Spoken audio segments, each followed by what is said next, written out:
हाँ जी। तो आज की स्थिति, अगर जो ऑफिशियल स्टेटस है वो ये है कि एक विद्यार्थी 2 प्रोग्राम एक साथ नहीं कर सकता, चाहे वो 2 डिग्री हो, चाहे वो 2 डिप्लोमा हो। मैं आपसे बहुत इंस्पायर हूँ पर्सनली, मैं शायद आपसे पहली बार इस लेवल पे मिला हूँ, लेकिन मैं बहुत आपको एडमायर करता हूँ क्योंकि आपका डेडिकेशन मुझे बहुत अच्छा लगता है। दूसरा, आप सीधी स्पष्ट बात बोलते हैं, लाग लपेट नहीं करते। सर, मुझे ऐसे टीचर जैसा आप, मैं भी ऐसा बनना चाहूँगा। आज मुझे आपसे बहुत सीखने को मिला। जो बच्चे मुझे देख रहे हैं सर, उनको टीचिंग के रिगार्डिंग और इस प्रोफेशन के लिए क्या रिक्वायर्ड बिहेवियर है, क्या करना है, सर 2-3 बातें आप ज़रूर बताइए। Hello everyone. आज मुझे कई बच्चों ने एक सवाल किया क्लास में कि मूक क्या होते हैं, बीएड में मूक आ गए, इनका फ़ायदा क्या है, किस मूक में हम रजिस्टर करें। काफ़ी मैं यूट्यूब पे भी वीडियो देख रहा था तो बहुत वीडियो मुझे मिली, लेकिन बहुत ही बेसिक इन्फॉर्मेशन थी। एक बार मेरा मन किया कि मैं वीडियो बनाऊं कि मूक क्या रहते हैं, इनके बारे में क्या जानकारी मुझे पता है। फिर मुझे लगा कि नहीं, मैं इसमें ज़्यादा जस्टिस नहीं कर पाऊँगा, तो मैं आपको एक एक्सपर्ट से मिलवाऊँगा। तो आज मेरे साथ जो सर हैं, doctor Gaurav Singh, BEd IGNOU coordinator है सर वहाँ के, और मूक में 35,000 स्टूडेंट्स स्वयं पर सर के मूक प्रोग्राम में रजिस्टर्ड हैं। सर नए नए इनिशिएटिव लेते रहते हैं ऑनलाइन लर्निंग टूल के बारे में। सर से मैंने काफ़ी कुछ सीखा है। सर ने कई वर्कशॉप ऐसी की हैं जिनमें मैं पार्टिसिपेट करता था, तो मुझे लगा कि मैं क्यों बताऊं, मैं एक एक्सपर्ट से आपको मिलवाता हूं। तो सर, आपका स्वागत है। थैंक यू संगीत। तो आज सर बच्चे बहुत एक्साइटेड थे जी कि मैंने उनको बताया कि आज मैं सर के पास जाने वाला हूँ। मुझे एग्जैक्ट नंबर पता नहीं था कि 25-30 हज़ार स्टूडेंट सर के रजिस्टर्ड हैं ऑनलाइन, और वो ज़्यादा अच्छा बता सकते हैं। तो सर, पहला सवाल, ये मूक है क्या? देखिए, क्या है कि ऑनलाइन एजुकेशन तो कोई बहुत पुरानी चीज़ है नहीं देश में। हमारे यहाँ लंबे समय से online education main stream education का हिस्सा नहीं रही। 2012 के आसपास आप याद करिए, जब ऑनलाइन प्रोग्राम्स कुछ यूनिवर्सिटीज़ ने स्टार्ट किए थे तो यूजीसी ने एक सर्कुलर जारी किया था कि हम किसी भी ऑनलाइन प्रोग्राम को मान्यता नहीं देंगे। हाँ। लेकिन 2016 तक आते आते स्थितियाँ बदल गईं। 2016 में हमने मतलब भारत की सरकार ने ये तय किया कि हमें दुनिया के साथ कदम ताल मिलाते हुए अब एक तीसरा मोड भी रिकॉग्नाइज करना चाहिए, मान्यता देनी चाहिए। तो अगर हम एक तरह से कहें तो अभी तक सीखने के 2 तरीके थे, एक face to face classroom teaching learning जी। और दूसरा open and distance learning mode, जिसे हम दूरस्थ शिक्षा कहते हैं जी। एक तीसरा मोड ऑनलाइन शिक्षा के तौर पर आया जी। ऑनलाइन शिक्षा की सबसे बड़ी खूबी ये है कि इसके माध्यम से आप किसी भी संख्या तक पहुंच सकते हैं। मूक का जो एम है, मैसिव, मैसिव का मतलब ही है इनॉर्मस नंबर, किसी भी नंबर तक एक प्रोग्राम में। जो सबसे पॉपुलर मूक माना जाता है दुनिया का, जिसको 2012 में बहुत पॉपुलैरिटी मिली और 2012 को हम सब जानते हैं ईयर ऑफ मूक न्यूयॉर्क टाइम्स ने डिक्लेयर किया। उस समय एक मूक स्टैनफोर्ड यूनिवर्सिटी ने ऑफर किया था, the introduction to artificial intelligence. लगभग 1,60,000 स्टूडेंट्स ने एक साथ वो मूक किया था। बड़ा नंबर। तो बड़ा नंबर है। कोई भी फॉर्मल सिस्टम उस नंबर तक नहीं पहुंच सकता। दूसरा फायदा ये है कि जो मूक का दूसरा ओ है, ओपन। ओपन का मतलब ओपननेस इसमें हर चीज की है। सीखने की कोई उम्र नहीं है जी। सीखने की कोई एलिजिबिलिटी नहीं है। ये ठीक है कि यदि हमें प्रमाण पत्र चाहिए, हमें उसका सर्टिफिकेशन चाहिए, तब हमारे साथ एलिजिबिलिटी जुड़ सकती है, लेकिन सीखने के लिए कोई एलिजिबिलिटी नहीं है। आज अगर पाइथन पर मूक है तो वह 10 साल का बच्चा भी पाइथन पर मूक कर सकता है और एक बीटेक का स्टूडेंट भी पाइथन पर मूक करके पाइथन सीख सकता है। सीखने पर कोई रुकावट नहीं है। तो जहाँ ओपननेस हो सीखने के लिए, ना आपको एलिजिबिलिटी में बांधा जाए, ना आपको समय सीमा में बांधा जाए, और मूक एक ऐसा प्लेटफॉर्म है जहां आप दुनिया के बेहतर से बेहतर टीचर्स से सीख सकते हैं। जी। केवल भारत में ही नहीं, कहीं भी। कहीं। आज कोर्सेरा देख लीजिए, EDX देख लीजिए, फ्यूचर लर्न देख लीजिए, ओडासिटी देख लीजिए, हजारों मूक अवेलेबल हैं जो दुनिया की बहुत सारी यूनिवर्सिटीज़ के टीचर्स अलग अलग सब्जेक्ट में, अलग अलग सब्जेक्ट में, अलग अलग डिसिप्लिन में। तो आप कहीं से भी किसी से भी सीख सकते हैं, कभी भी सीख सकते हैं। ओपननेस है। ठीक। ऑनलाइन तीसरा जो अक्षर है इसमें ओ, वो ऑनलाइन को है, क्योंकि ये ऑफलाइन में नहीं चलते। ठीक है। आपको ऑनलाइन रहना ही होगा। ठीक। तो इसलिए आपको इंटरनेट की ज़रूरत होती है। हाँ। इसलिए ये इंटरनेट है। और चूंकि ये कंप्लीट पैकेज होता है, इसका अपना एक पाठ्यक्रम होता है, इसकी अपनी कुछ विषय वस्तु होती है, इसका अपना कुछ कंटेंट होता है, कुछ यूनिट्स होती हैं, कुछ असेसमेंट होते हैं, तो ये सब इसको एक पूरा कोर्स पैकेज बनाते हैं। कोर्स का मतलब कंप्लीट। तो इसीलिए MOOC, massive open online course, ये कहते हैं। 2016 से पहले भारत में मूक ऑर्गेनाइज्ड फॉर्म में नहीं थे, कुछ इंस्टीट्यूशंस ऑफर कर रहे थे अपने अपने लेवल पर, लेकिन स्वयं हमने अपना पहला मूक प्लेटफॉर्म शुरू किया भारत सरकार ने, और स्वयं प्लेटफॉर्म को उपलब्ध कराया गया देश के प्रत्येक विश्वविद्यालय को कि किसी भी विश्वविद्यालय का शिक्षक इस पर आकर अपना पाठ्यक्रम चला सकता है। और यहाँ पर पाठ्यक्रम का मतलब कोर्स है। Face to face teaching learning में हम उसे एक पेपर कहते हैं। हाँ जी। तो जैसे अगर टीचर एजुकेशन की बात करूं तो आज मूक जो स्वयं भारत का प्लेटफॉर्म है, इस पर बहुत सारे टीचर एजुकेशन के भी मूक अवेलेबल हैं। जैसे हमारे यूनिवर्सिटी में हमारे डिपार्टमेंट से ही 5 मूक ऑलरेडी ऑफर हैं बीएड के करिकुलम में। पहला मूक है understanding the child and growing up, वो हमारी कलीग हैं वो ऑफर करती हैं। एक मूक है लर्निंग एंड टीचिंग, वो मैं ऑफर करता हूँ। एक पेडागोजी ऑफ साइंस का मूक मैं ऑफर करता हूँ। एक मूक हमारे यहाँ असेसमेंट फॉर लर्निंग पर ऑफर होता है। एक मूक हमारे यहाँ अंडरस्टैंडिंग डिसिप्लिन इन सब्जेक्ट्स। तो अभी 5 बीएड के पेपर हम लोग अपने यहाँ से लेकर गए हैं। कुछ अन्य संस्थानों के अध्यापकों ने भी कुछ मूक इस पर डाले हुए हैं। इस तरह से मेरे विश्वविद्यालय की खूबी ये है कि हम जिस तरह से ओडीएल में लीडर हैं, आज की डेट में मैं कह सकता हूँ कि ऑनलाइन में भी हम लीडर हैं जी। स्वयं प्लेटफॉर्म पर सबसे ज़्यादा कोर्स अगर कोई एक विश्वविद्यालय देता है तो वो इंदिरा गांधी राष्ट्रीय मुक्त विश्वविद्यालय है। इस सत्र में हम 151 मूक कोर्स ऑफर कर रहे हैं स्वयं प्लेटफॉर्म पर। बड़ा नंबर है सर जी। तो जो डेफिनेशन आपने बता दी सर इतने अच्छे से, मैं तो नहीं बता पाता, मेरा तो आना यहीं तक सार्थक हो गया आपका। बाकी सर मेरा दूसरा सवाल ये है कि अभी जैसे बीएड करिकुलम में मूक का आया है तो बच्चे ना बड़े कंफ्यूज है। 3-4 मूक दे रखे हैं या 5 है शायद, कि इनमें से आपको एक चुनना है। तो कोई क्राइटेरिया, या मैं अगर एक लेमैन से पूछूं मैं कि भाई आप मूक लेना चाहते हो तो कौन सा लूं, क्या क्या मैं देखूं उसमें, क्या मुझे देखना चाहिए? देखिए, जो यूनिवर्सिटी सजेस्ट करती हैं मूक, वो मूक सजेस्ट करती हैं जो उनके एकेडमिक काउंसिल से अप्रूव होता है जी। उसका कारण ये है कि एक विद्यार्थी अगर स्वयं प्लेटफॉर्म पर एक मूक में एडमिशन लेगा तो उसका उसी नाम से जो कोर्स उसके पाठ्यक्रम में है, मान लीजिए लर्निंग एंड टीचिंग में मेरे मूक में आपके स्टूडेंट ने एडमिशन लिया जी, तो फिर वो लर्निंग एंड टीचिंग का कोर्स आपकी यूनिवर्सिटी में नहीं पढ़ेगा। हाँ। वो उसको वहां ड्रॉप कर देगा, वो उसका एग्जाम नहीं देगा, वो मेरे मूक का एग्जाम देगा, मेरे मूक का सर्टिफिकेट लेगा, आपकी यूनिवर्सिटी में जमा करेगा, और उसको जितने भी अंक मेरे मूक पर मिले होंगे उतने अंक आप वहां जुड़वाएंगे। अच्छा, ये है सर। तो इसके लिए ये जरूरी है कि हमें अगर क्रेडिट, इसको हम क्रेडिट ट्रांसफर कहते हैं, आपने मेरे मूक का क्रेडिट अपनी यूनिवर्सिटी में ट्रांसफर किया तो वो आप उसी मूक के साथ कर सकते हैं जिस मूक को आपकी यूनिवर्सिटी ने मान्यता दी। इसीलिए यूनिवर्सिटी ने जो सजेस्ट किए हैं क्रेडिट ट्रांसफर के लिए आप उन्हीं में से कोई एक मूक कर सकते हैं। बाकी सीखने की कोई सीमा नहीं है। हाँ जी। आप किसी भी मूक प्लेटफॉर्म पर कोई भी मूक ज्वाइन कर सकते हैं, आप उसको पढ़ सकते हैं, आप उसका एग्जाम दे सकते हैं। पढ़ने की कोई फीस नहीं होती है जी। स्वयं प्लेटफॉर्म पर भी अगर आप पढ़ने के लिए किसी मूक में एनरोल होते हैं तो आपसे कोई फीस नहीं ली जाती। जो बच्चे उसका सर्टिफिकेट चाहते हैं, जिनको बाद में नेशनल टेस्टिंग एजेंसी एक एग्जाम कराती है, वो एग्जाम पास करना होता है, उस समय एग्जाम फीस देनी होती है। अच्छा। उसके बाद सर्टिफिकेट अपलोड हो जाता है। हाँ। 50% आपको मिनिमम मार्क्स लाने होते हैं सर्टिफिकेट लेने के लिए, और वो सर्टिफिकेट आप डाउनलोड करके अपनी यूनिवर्सिटी में क्लेम कर सकते हैं। अच्छा, ये सही बताया सर आपने।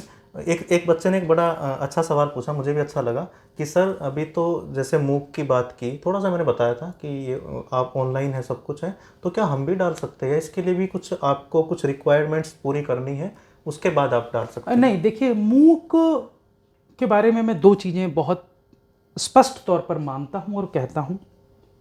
एक तो एवरीथिंग कैन नॉट बी मूक्ड, हर किसी चीज़ पर मूक नहीं बनाया जा सकता। हमें यह धारणा अपने मन से निकाल देनी चाहिए। दूसरा, everyone can not be an online educator. जी सर, बिल्कुल कड़वा है लेकिन सच है। ऑनलाइन एजुकेशन की अपनी कुछ स्किल्स हैं जी। जैसे face to face teaching learning की अपनी कुछ स्किल्स हैं। कुछ टीचर्स होते हैं क्लास में जाते हैं, वो कुछ तैयारी करके ना आए हों, फिर भी वो 1 घंटे जब विद्यार्थियों से बात करते हैं, विद्यार्थी मंत्रमुग्ध होकर उनका विषय पढ़ते हैं, उनकी बात सुनते हैं, क्योंकि उनके पास वो संभाषण शैली होती है, वो कम्युनिकेशन स्किल होता है, अपने कंटेंट पर उनका कमांड होता है, एग्जाम्पल्स, एनेक्डोट्स सब लेकर आते हैं। कुछ टीचर्स क्लास में जाते हैं, किताब खोलते हैं, लाइन बाय लाइन पढ़ते हैं, बच्चे भी सोते हैं, कभी कभी वो खुद भी सो जाते हैं। तो हर एक टीचर अच्छा क्लासरूम टीचर नहीं हो सकता है। इसी तरह से हर एक व्यक्ति अच्छा ऑनलाइन एजुकेटर नहीं हो सकता। पहली बात तो ऑनलाइन एजुकेशन एक टीम वर्क है, एक इंडिविजुअल नहीं कर सकता जी। आपको कुछ लोग चाहिए जो आपके लिए अच्छा कंटेंट लिखें जी। आपको कुछ लोग चाहिए जो आपके लिए अच्छे वीडियो बनाएं। मान लीजिए मैं एक 4 क्रेडिट का मूक ऑफर करता हूं जी, तो मुझे 40 वीडियो चाहिए। हो सकता है मैं खुद को इस भ्रम में श्रेष्ठ मानने लगूं कि मुझसे अच्छा वीडियो कोई नहीं बना सकता और मैं 40 के 40 वीडियो बना लूं, लेकिन ये मेरे विद्यार्थियों पर अत्याचार होगा। वो रोज रोज मुझे देखकर, मेरी कमियों को देखकर धीरे धीरे मेरे पाठ्यक्रम से दूर हो जाएंगे। अगर मैं उन 40 वीडियो में 10-12 एक्सपर्ट्स को इन्वॉल्व करूंगा देश भर के, और हर एक के 2-2 4-4 वीडियो लूंगा, तो शायद उनको वेराइटी ऑफ आइडियाज मिलेगा, वेराइटी ऑफ कंटेंट मिलेगा। और यदि मेरे अंदर कोई कमी है तो वो कमी मेरे हर एक वीडियो में नहीं जाएगी। क्योंकि हर एक व्यक्ति संपूर्ण नहीं होता। हर एक में कुछ कमियां हो सकती हैं। किसी के कम्युनिकेशन में कमी हो सकती है, किसी को उच्चारण में कमी हो सकती है, किसी के कंटेंट में कमी हो सकती है। दूसरा, मूक में केवल कंटेंट लिखना और वीडियो बनाना ही नहीं, मूक का मैनेजमेंट, हर महीने क्या कंटेंट, हर हफ्ते क्या कंटेंट जाना है, किस सीक्वेंस में जाना है, कंटेंट प्लानिंग, इंस्ट्रक्शनल डिजाइन की जानकारी। तो एकदम से मुझे नहीं लगता कि हमें बहुत जल्दी मूक बनाने की तरफ जाना चाहिए। मैं हमेशा ये सजेस्ट करता हूं कि अगर हमारी इच्छा भी है कि हम एक मूक बनाएं, तो कम से कम 2 या 3 अलग अलग प्लेटफॉर्म पर एक एक मूक पहले एज ए लर्नर करके देखें। जब तक हम लर्नर का एक्सपीरियंस, लर्नर एंड का नहीं लेंगे, तब तक हमें वास्तविकताएं पता नहीं लगती। क्योंकि मूक में विद्यार्थियों का एनरोलमेंट तो बहुत होता है, उनको पूरा करने वाले की संख्या कम होती है। आप वर्ल्ड वाइड देख लीजिए, आपको बहुत से बहुत अच्छे पॉपुलर मूक्स में भी जो कंप्लीशन रेट है वो 4% 5% से ज़्यादा नहीं मिलेगा। और यही स्थिति स्वयं की है। स्वयं में भी 4-4.5% कंप्लीशन रेट है। इवन जिसकी मैं बात कर रहा था, स्टैनफोर्ड यूनिवर्सिटी का जो मूक था, उसका भी इस समय कंप्लीशन रेट 2.5 to 3% है। क्योंकि कंप्लीशन रेट का मतलब ये है, मूक केवल सर्टिफिकेशन के लिए नहीं है। मूक सीखने का है, सीखने की बात है। यदि मुझे सीखने के लिए मूक ज्वाइन करना है, मुझे सर्टिफिकेट नहीं चाहिए, मैं परीक्षा नहीं दूंगा, केवल सीखूंगा, उसके वीडियो देखूंगा, तो मेरा एनरोलमेंट में डेटा काउंट होगा, मेरा कंप्लीशन में डेटा काउंट नहीं होगा। तो मूक की सक्सेस के 2 आयाम होते हैं। कुछ लोग मानते हैं मूक में कितने लोगों ने पास किया, वो उसकी सफलता का आयाम है। कुछ लोग मानते हैं मेरा मूक कितने लोगों तक पहुंचा, वो सफलता, कितने लोगों तक हम मदद कर पाए, मैसिवनेस। क्योंकि अगर उसकी मैसिवनेस नहीं है तो फिर वो किस बात का है। तो ये दोनों आयाम है और दोनों के अपने अपने महत्व है। सर आपके तो 35,000 तक पहुंच गया, जो कि एक साइकिल में नहीं, हाईएस्ट जो मेरा एनरोलमेंट गया था फर्स्ट साइकिल में वो था 8,333 के आसपास। उसके बाद अगली साइकिल में 7,500 हुआ, पिछली साइकिल में भी 5,500 थे, और अभी इस साइकिल में चूंकि एनरोलमेंट अभी शुरू है, अभी 1 फरवरी से कोर्स जाना है, तो अभी भी करीब करीब 2200 लर्नर उसमें जुड़ चुके हैं। सारे मूक्स में मिलाकर के एनरोलमेंट काफ़ी ज़्यादा है, और ये मेरा ही नहीं, ऑलमोस्ट हमारे यहाँ के सारे मूक्स में एनरोलमेंट अच्छा है। जी सर। क्योंकि मूक में एक और समस्या है, किसको हम मूक माने, वो कब मूक हो जाता है। मैसिवनेस की डेफिनेशन क्या है, कोई स्टैंडर्ड डेफिनेशन नहीं है। आपको ऐसे पाठ्यक्रम भी मिलेंगे जहाँ 30, 40, 50 लोगों ने एनरोलमेंट किया होगा। ठीक है, हो सकती है संख्या कम, लेकिन उस पर रिसोर्सेज बहुत खर्च होते हैं, पैसा खर्च होता है, समय खर्च होता है, इंस्टीट्यूशन का, सरकार का, क्योंकि पब्लिक मनी खर्च होती है, स्वयं के लिए यूजीसी फंड देती है, टैक्स पेयर का पैसा है। तो हमें ऐसे मूक बनाने चाहिए जो पॉपुलर मूक्स हों, जो ज़्यादा लोगों तक पहुंच सकें। तब हम उस पैसे को भी जस्टिफाई कर पाएंगे जो देश का पैसा है और देश के काम आ रहा है। अच्छी बात कही सर आपने। मैं आपको जितना जानता हूँ ना सर, आपको शायद याद होगा 2017 के आसपास आप IVS में आए थे, मैं तब वहाँ काम करता था। आपने तब कुछ लर्निंग टूर, उस टाइम मैं आपको सर ईमानदारी से बताऊँ, मुझे नहीं पता था बहुत चीज़ों का। आपने बहुत अच्छी प्रेजेंटेशन दी थी यूट्यूब के रिगार्डिंग, आपने बताया था कॉपीराइट क्या होता है, सारी चीज़ें आपने बताई थी। तो मैं पूछना चाहता हूँ सर, कुछ लोग होते हैं जो तब आते हैं फील्ड में जब वो बहुत ज़्यादा उसमें लोग आ चुके होते हैं, आप उनमें से मुझे लगता है कि आप बहुत पहले इनिशिएटिव शुरू कर देते हैं। क्योंकि मैं यूट्यूब पर आपके साथ जुड़ा हूँ, मैं फेसबुक पर आपको देखता हूँ, आपकी तबीयत ख़राब थी, उसके बाद भी आपका काम, आपका कैमरा को लेकर प्यार, मैं सब कुछ देखता रहता हूँ। अभी देखिए पीछे आपको दिख भी रहा होगा, ये लाइन लगी हुई है सर की अचीवमेंट की। और सर इतना मोटिवेशन, टीचिंग से इतना प्यार, कैमरा से इतना प्यार, और निरंतर चलते रहना, नई सोच लेकर आना, क्या सर सीक्रेट है इसका? हाँ, सीक्रेट तो कुछ नहीं है। शायद टीचर्स ने जो सिखाया वो कहीं अंदर तक बैठ गया। मैं बहुत छोटी जगह से आता हूँ, उत्तर प्रदेश में पीलीभीत ज़िला है, वहाँ मेरा गांव है, वहीं पढ़ा लिखा हूँ। स्कूलिंग गवर्नमेंट कॉलेज में हुई है जी, पढ़ाई भी गवर्नमेंट इंस्टीट्यूशंस में ही हुई है। बरेली कॉलेज का स्टूडेंट हूँ, उसके रोहिलखंड विश्वविद्यालय से PhD किया, और 2003 में टीचिंग में आ गया था। टेक्नोलॉजी से शुरू से प्रेम था। मुझे बहुत अट्रैक्ट करती थी टेक्नोलॉजी। मैं पावर पॉइंट से 2003-2004 में क्लासेस लिया करता था। जब मेरे कॉलेज ने MBA और MCA के स्टूडेंट्स के लिए पावर पॉइंट लगवाए थे, रूम एक सेट कराया था, तो मैं कहता था नहीं, एक क्लास तो मेरे BEd के बच्चों को भी मिलनी चाहिए। क्योंकि मुझे लगता था टेक्नोलॉजी पढ़ाने से नहीं आती, टेक्नोलॉजी करने से आती है। मैंने कुछ चीज़ पढ़ के नहीं सीखी। आप जब बात कर रहे हैं कि पैंडेमिक पीरियड में मैं वीडियो घर पे बनाता था, हाँ मैंने घर में अपने रूम को स्टूडियो बनाया। मैंने देखा सर, आप एक मैं भी था उसमें जुड़ा हुआ था, आपने बहुत अच्छे से सेटअप किया। आप मतलब बहुत आपके चेहरे पर दिख रहा था कि मतलब डेडिकेशन बहुत अलग लेवल का था। उसका रीज़न ये है कि मेरा मानना है कि काम जो भी करो ना वो पूरी ईमानदारी से करो। हम इसको किसी के लिए तो नहीं कर रहे हैं। नहीं। अगर पैंडेमिक में हम बच्चों को पढ़ा रहे थे तो किसी अपेक्षा से नहीं पढ़ा रहे थे, इसलिए पढ़ा रहे थे कि मेरे देश भर में 2500-5000 बच्चे जो फैले हुए हैं जी। फेस टू फेस बीएड के, वो अपने स्टडी सेंटर्स तक नहीं जा पा रहे हैं। जी। उनको कैसे मदद मिलेगी? और अगर उस समय हम ईमानदारी नहीं बरतेंगे, हमारा कंटेंट ठीक नहीं होगा, हमारा प्रेजेंटेशन ठीक नहीं होगा। बीएड के बच्चे केवल ये थोड़ी सीखते हैं कि मैं उनको क्या कंटेंट पढ़ा रहा हूँ, जी। वो ये भी सीखते हैं ना कि मैं पावर पॉइंट कैसे बना रहा हूँ, मैं पावर पॉइंट को कैसे इस्तेमाल कर रहा हूँ, मैं एक्सप्लेनेशन क्या कर रहा हूँ। तो टीचिंग लर्निंग के स्किल्स भी हमने बहुत सारी अपने टीचर्स को देखकर सीखी हैं। हर चीज़ टीचिंग प्रैक्टिस से आ जाए ये जरूरी नहीं है। तो वो चीज़ें हैं। टेक्नोलॉजी को लेकर मेरा प्रेम रहता है और मुझे लगता है कि हमेशा मैं नई चीज़ करूँ, कुछ नया करूँ। इग्नू में आया तब कैमरा से पहला परिचय हुआ 2011 में। जिस दिन हम आए, ज्वाइन किया, ठीक 3 दिन बाद हमको एक टेली कॉन्फ्रेंसिंग सेशन लेने को कहा गया। खूब रटा, खूब स्क्रिप्ट बनाई, सब लिखा, बड़े बड़े ट्रेनिंग हुए हम लोगों के, हफ्तों के ट्रेनिंग प्रोग्राम हुए, स्क्रिप्ट कैसे लिखी जाती है, कैमरा कैसे फेस किया जाता है। लेकिन धीरे धीरे आपको किसी एक चीज़ से लगाव हो जाता है। टीचिंग से शुरू से लगाव है, इसीलिए 20 साल से ऑलमोस्ट इस प्रोफेशन में हूँ, 18 साल हो गए लगभग। तो बस यही, और कोई मोटिवेशन नहीं है। स्टूडेंट का सेटिस्फैक्शन सबसे बड़ा मोटिवेशन है। जी सर। अगर उनका अच्छा फीडबैक मिलता है, उनको लगता है कि वो मुझसे कुछ सीख रहे हैं या मैं इस लायक हूँ कि उन्हें कुछ बता सकता हूँ, कुछ चीज़ ऐड कर सकता हूँ। सर जैसे हर किसी की ना एक पब्लिक इमेज रहती है, मेरी भी एक पब्लिक इमेज होती है जो शायद मुझे नहीं पता, आपकी भी है। तो आपके बारे में मुझे जितना पता है ना, जितना मैं आपको पिछले 5-7 साल में जानता हूँ, बहुत ही मेहनती लोगों में आपकी गिनती होती है। मतलब एक ऐसे इंसान जिनको अगर कोई टॉपिक दिया जाएगा तो वो लोगों को खुश करने के लिए नहीं बोलेंगे, वो बोलेंगे जो सच है उसके अंदर। और मैं अपने एक्सपीरियंस से बता रहा हूँ सर, मैंने ज़्यादा नहीं तो आपके कम से कम, सर आपको भी नहीं पता होगा क्योंकि ऑडियंस ज़्यादा रहती है, कम से कम मैंने आपके 10 सेमिनार वेबिनार अटेंड किए। और मैंने आपको फेसबुक पे मैसेज भी किया था। मैंने हमेशा देखा है कि आप आओगे ना तो सुनना पड़ेगा कि यार ये ना सर सच बोलेंगे, ये लाग लपेट नहीं करेंगे। तो मैं सर वही सच जानना चाहता हूँ आपसे NEP 2020 के बारे में। आपने एक वेबिनार में भी बोला था कि बहुत अच्छा है, अभी दिखने में जो आ रहा है ना सर, डॉक्यूमेंटेशन जो है बहुत अच्छी लग रही है, बहुत पॉलिश सा बना रखा है। इम्प्लीमेंटेशन तक जाते जाते क्या होता है सर पॉलिसी को? देखो, संगीत प्रोफेसर दौलत सिंह कोठारी बड़े शिक्षाविद रहे देश में, और जो शिक्षा आयोग 1964-66 का आया उसकी अध्यक्षता उन्होंने की। उसमें एक स्टेटमेंट है।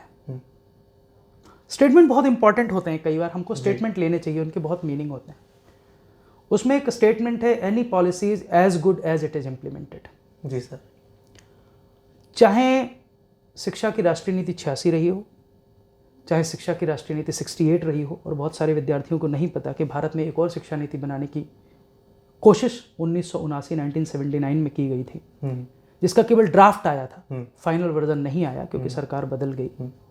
उसके बाद 92 का प्रोग्राम ऑफ एक्शन आया, जिसमें भी 2 कमेटी ने बिल्कुल अपोजिट रिकमेंडेशन दिए, वो भी राजनीतिक कारण थे। भाई पहले आचार्य राममूर्ति कमेटी बनाई बीपी सिंह जी ने, उन्होंने चंद्रशेखर जी को अपनी रिपोर्ट दी, और फिर उस पर चर्चा करने के लिए तत्कालीन कांग्रेस सरकार ने फिर एक और कमेटी बना दी, जनार्दन रेड्डी कमेटी, और फिर सारी कमेटी का निचोड़ निकाल के 92 का प्रोग्राम ऑफ एक्शन आया। 86 में कमेटी पॉलिसी बनी, 92 में प्रोग्राम ऑफ एक्शन आया। 6 साल तक हम ये सोचते रहे पॉलिसी कैसे इंप्लीमेंट होगी। 92 से 2020 हो गया सर। आज भी हम 86 की नीति पढ़ते हैं, हमें कमियां कम नजर आती हैं, इंप्लीमेंटेशन में समस्याएं नजर आती हैं। क्योंकि इंप्लीमेंटेशन देश में नीतियों का निष्पक्ष भाव से होता नहीं है। इस बार स्थिति थोड़ी भिन्न इसलिए है क्योंकि इस बार की पॉलिसी नीचे से ऊपर की तरफ बनी पॉलिसी है जी। लंबे समय तक चर्चा हुई है, ब्लॉक लेवल पर, गांव के लेवल पर, स्कूल के लेवल पर, लाखों लोगों ने अपने इनपुट्स दिए हैं। जब उसके ड्राफ्ट आए, याद करिए इस कमेटी से पहले सुब्रमण्यम कमेटी का रिपोर्ट आया था, 250-300 पेज की ड्राफ्ट पॉलिसी थी। हम सब लोगों ने खूब क्रिटिसाइज किया उसको, सारे उसकी कमियां उजागर की, अपने अपने मुद्दे, अपनी अपनी बातें सब रखी। उसके बाद ये नई कमेटी बनी जो कस्तूरी रंगन जी की कमेटी आई, इनका भी ड्राफ्ट आया, हम लोगों ने उस पर भी अपनी बात रखी, तब जाकर ये कि फाइनल पॉलिसी हमारे सामने आई। तो इस बार की पॉलिसी में इसलिए बहुत सारे डुएबल्स हैं, बहुत ऐसी चीज़ें नहीं है जो डुएबल नहीं है। डुएबल इसलिए है क्योंकि इस बार जो स्टेक होल्डर्स हैं, जो भागीदार हैं, जिनको इस पॉलिसी को इम्प्लीमेंट करना है, वो पॉलिसी बनाने के क्रम में सम्मिलित रहे किसी न किसी स्तर पर। जी, ये चाहे वो एक विद्यार्थी हो, चाहे वो एक शिक्षक हो, या वो शिक्षाविद हो, अवसर सबको दिया गया। ये ठीक है कि यदि मैं एक टीचर एजुकेटर हूं और सरकार ने कहा कि टीचर एजुकेशन के पॉइंट पर अपने पॉइंट ऑफ व्यू दीजिए, उन्होंने पोर्टल ओपन किया, हम बैठे रहे, चर्चाएं करते रहे, हमने अपने पॉइंट नहीं दिए, तो अब हमें फिर उसको क्रिटिसाइज करने का अधिकार नहीं। आपको अवसर दिया गया था, मुझे अवसर मिला, मैंने जहां कहना था, जिससे कहना था, जो लिख कर देना था दिया। और पॉलिसी में ऐसी बहुत सारी चीजें हैं जो मुझे लगता है ठीक है। तो पॉलिसी कोई भी बने, उसका इम्प्लीमेंटेशन ही उसकी सफलता का आधार होता है। इस पॉलिसी में मुझे लगता है इम्प्लीमेंटेशन बहुत इफेक्टिव होगा। कम से कम दो हिस्सों को मैं बहुत क्लोजली मॉनिटर करता हूँ, एक तो टीचर एजुकेशन और दूसरा टेक्नोलॉजी।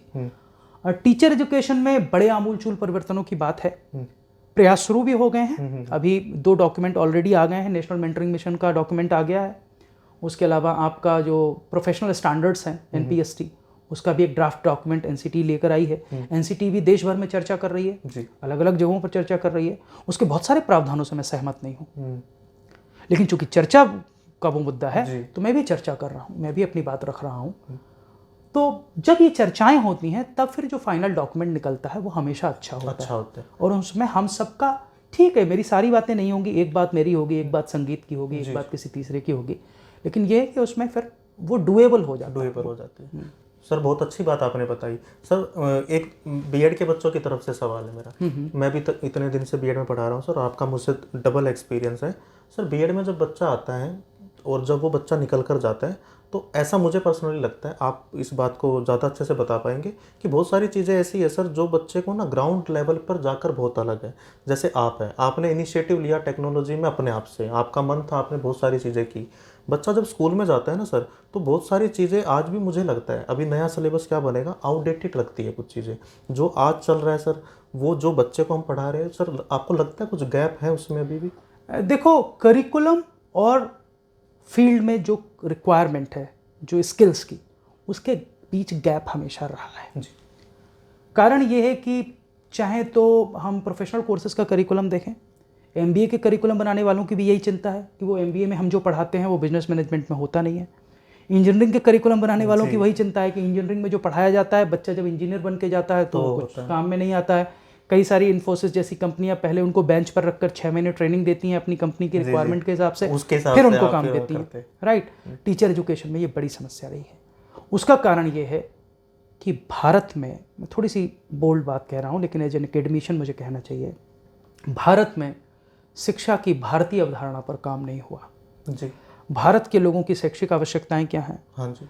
भारत के भी में शिक्षक और विद्यार्थी के बीच कैसा सामाजिक और नैतिक संबंध है जी। हम इस पर फोकस ना करके हम कभी तो ऑस्ट्रेलियन मॉडल पर करिकुलम बना लाए, कभी अमेरिकन मॉडल पर बना लाए।